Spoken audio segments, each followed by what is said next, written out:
ఇవాళ ఎలా ఎంత దారుణం అయిపోయిందంటే ఈ కుటుంబ ప్రభుత్వానికి ఒక్క తిప్పుకోలేకపోతున్నారు. వాళ్ళు చెప్పిన అబద్ధాలకి ఊపిరి పీల్చుకోవడం కష్టమైపోయే పరిస్థితిలో ఉన్నట్టున్నారు.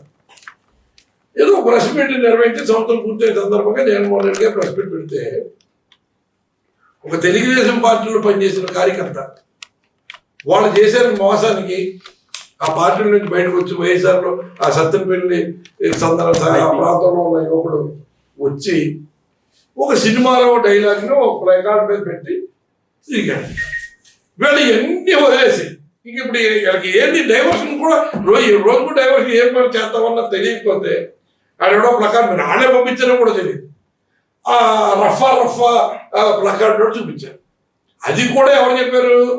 విలేకరుల సమాధానం సుదీర్ఘంగా ఒక గంట జరిగిన విలేకరుల సమావేశంలో అయిపోయిన తర్వాత విలేకరులు ప్రస్తావించారు. అంటే ఈ రఫా ఈ ప్లకార్డ్ గురించి ఏంటి అని.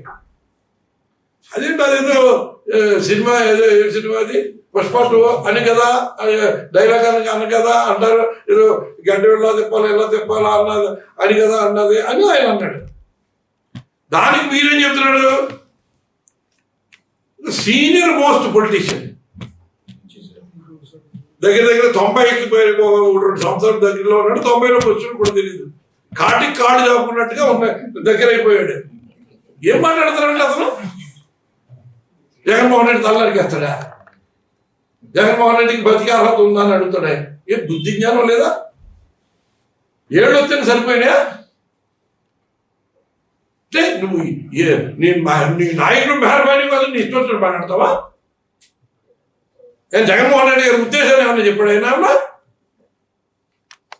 విలేకరులు అడిగితే ఆ ప్లకార్డు గురించి అడిగితే దానికి సంబంధించిన సినిమా డైలాగ్ కదా అని చెప్తున్నాడు. ఇవాళ తెలంగాణలో రఫా అని వాళ్ళు కూడా బీఆర్ఎస్ వాడు కూడా అక్కడ మాట్లాడితే మేము కూడా పద్ధతిగానే ఉంటాం, పద్ధతిగానే చెప్తాం. ఏదైనా సలహాలు ఉంటే చెప్తాం, ఏదైనా జరగవలసిన అభివృద్ధి గురించి చెప్తాం. ఎందుకంటే కూలంకషంగా నాకు ఈ నియోజకవర్గం గురించి తెలుసు కాబట్టి, ఎక్కడ ఏమో అభివృద్ధి జరగాలో తెలుసు కాబట్టి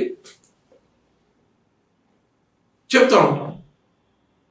నువ్వు అది మంచిగా తీసుకుంటే మంచిగా చేయి, ఎవరు చేస్తే ఆడికి అవుతుంది పేరు. ఇవాళ అదే మీటింగ్లో నువ్వు కేంద్ర మంత్రి గారు,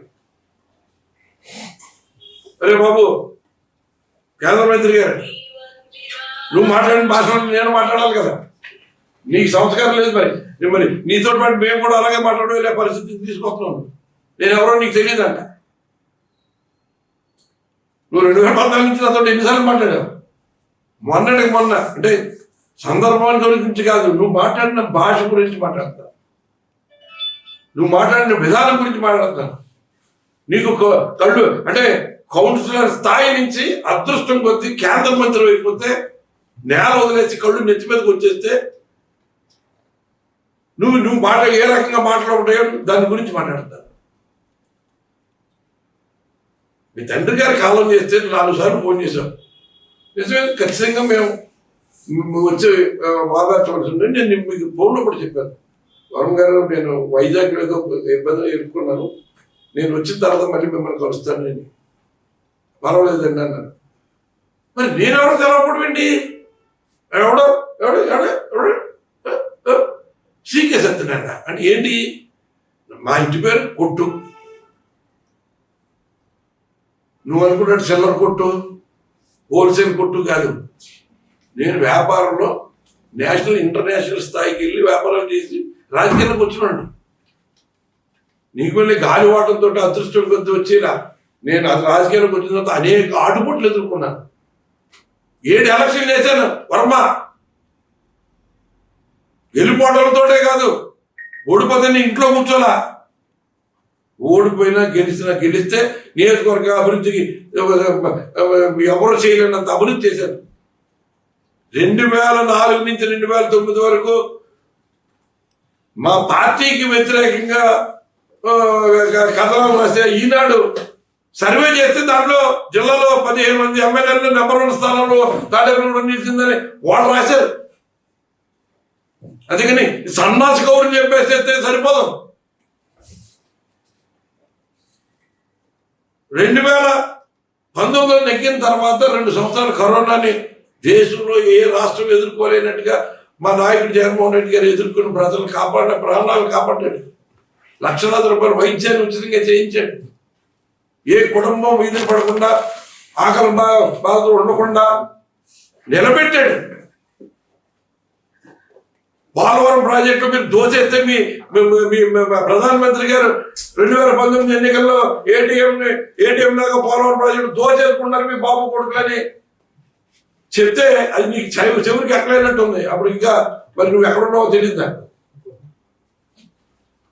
తెలుసుకోరు బాబు. ఏంటి కేంద్ర మంత్రి అయిపోతే మేము కేంద్ర మంత్రి అయి ఉండొచ్చు.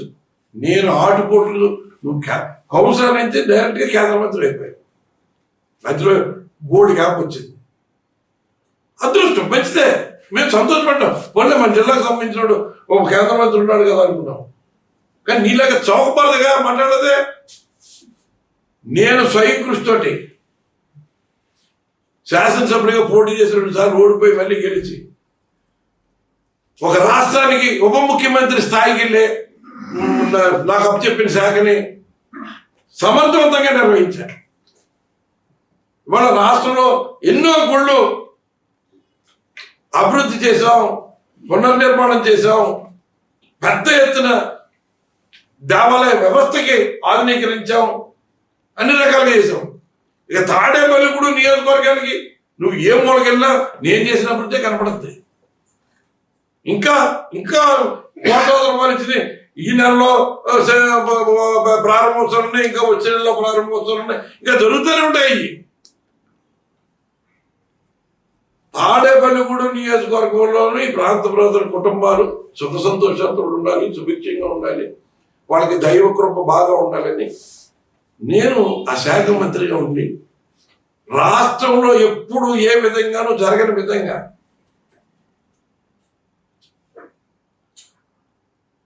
వేలాది మంది సోదరి మండలిని కుటుంబ సమేతంగా రాష్ట్రంలో ఉన్న అన్ని ప్రధాన దేవాలయాలని ప్రధాన అర్చకులను కూడా ఇక్కడ తీసుకొచ్చి ఇక్కడ పూజలు చేయించి వాళ్ళు ఎంతో సంతృప్తిగా మేము వెళ్ళలేని కార్యక్రమాన్ని మా ఎమ్మెల్యే గారు మంత్రిగా ఉండి మాకు చేయించారు. ఎంతో తృప్తిగా పడ్డారు. ప్రజలకు ఇచ్చిన సూపర్ 6 అమలు చేయండి, సూపర్ 7 అన్నారు. లేదా విద్యార్థులకి ఫీజు రీయింబర్స్ పడతలేదు, తల్లిదండ్రులు బాధపడుతున్నారు, వాళ్ళు కాలేజీల్లో తర్వాత సంవత్సరానికి వెళ్ళడానికి, లేకపోతే అమ్మఒడి పేరు మీద మీరు తల్లికి వందనం అని ఎంతమంది పిల్లలు ఉంటే అంతమంది చెప్తారు. అది అందరికీ రావట్లేదు, 100 మందికే వస్తున్నాయి. ఆరోగ్యశ్రీని పూర్తిగా ఎత్తేసారు. హాస్పిటల్లోకి 3000 కోట్లు పక్కా పెడితే మేము వైద్యం చేయించాలంటే మీ ప్రభుత్వం పట్టించుకుంటే ఇన్సూరెన్స్ టైఅప్ చేస్తున్నామని తప్పించుకుంటున్నారు. నిరుద్యోగ వృత్తి ఉద్యోగాలు కల్పన జాబ్ క్యాలెండర్ అని ఆయన యువకాలంలో మీ యువనేత మరి మంత్రి గారు చెప్పాడు.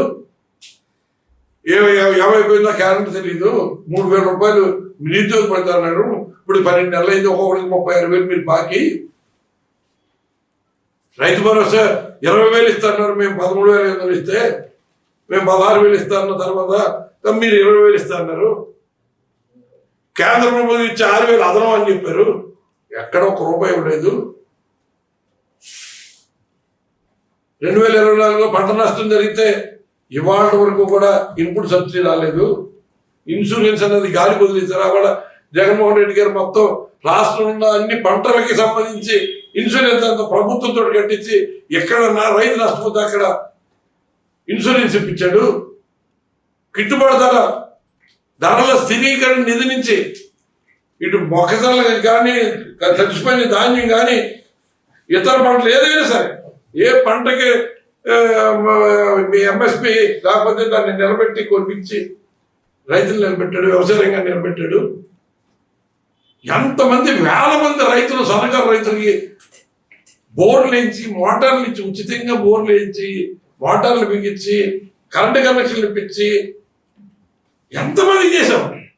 ఏమన్నా మీరేమన్నా నీకు అసలు తెలిసే ఎప్పుడన్నా ఏమన్నా పట్టించుకున్నావా? నీ ఆపలో నువ్వు ఉన్నావా? మొక్కలు తిరిగేసేదానికి ఏంటి మాట్లాడేది? ఒకటని 10 అనిపించుకోవద్దు. ప్రజాప్రతినిధిగా మనకు మన మీద కొంచెం బరువు బాధ్యతలు ఉంటాయి. అప్పటి వరకు మనం ఎలాగో మాట్లాడినా చలబడినా బాధ్యతాయుతమైన పదవులు ఉన్నప్పుడు మనం నోరు సంపాదించుకుని కొంచెం పద్ధతిగా మాట్లాడడం అలవాటు చేసుకోవాలి. ఏదో మన అహంకారంగా ఐదు నోటికి వచ్చిన మాట్లాడే శక్తి సరిపోతుంది అంటుంటే జరగదా?